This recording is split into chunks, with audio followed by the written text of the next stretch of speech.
Bonjour, mon groupe et moi va vous présenter la résolution de l'exercice dont la référence est 1.2-7D 778. L'énoncé est 4 étudiants partent courir 6 miles. Le premier parcourt la distance en 40 minutes, le second en 45 minutes, le troisième en 50 minutes, le 4 parcourt une distance d'1 kilomètre au moins, mais en 50 minutes. La question posée est de savoir et de connaître la vitesse moyenne de ces étudiants. Le but de l'exercice est de nous faire revoir les bases de la conversion, du calcul d'une moyenne, ainsi que du produit en croix. Nous commençons par convertir les minutes en heures pour calculer la vitesse en kilomètres par heure, avec un produit en croix, 40 minutes en 1 heure.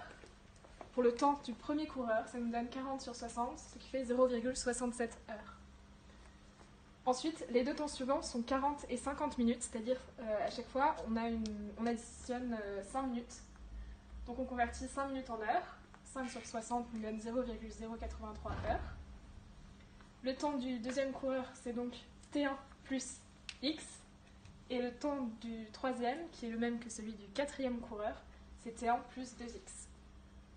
On calcule la vitesse en prenant la distance parcourue sur le temps de parcours.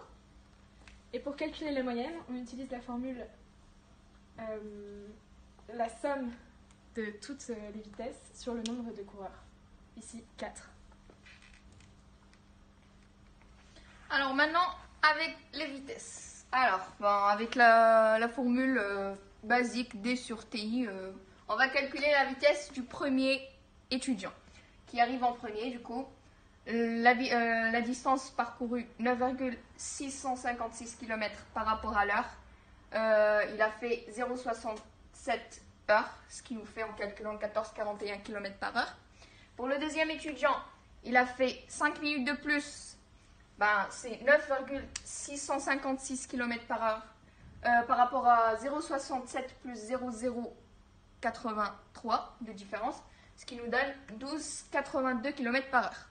Le troisième étudiant, 5 minutes de plus par rapport au deuxième étudiant, ce qui nous fait 9,656 divisé par 0,67 plus 2 fois 0,083. En calculant, ça nous donne 11,59 km par heure.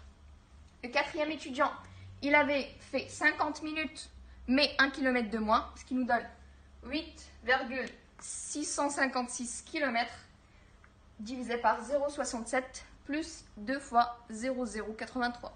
En calculant, ça nous donne 10,39. C'est facile. Donc, maintenant avec la vitesse moyenne, excusez-moi, ça nous donne, comme on a dit, la somme des vitesses par rapport au nombre des étudiants. C'est V1 plus V2 plus V3 plus V4 divisé par 4. Et en calculant, ça nous donne 12,3 km par heure. Merci.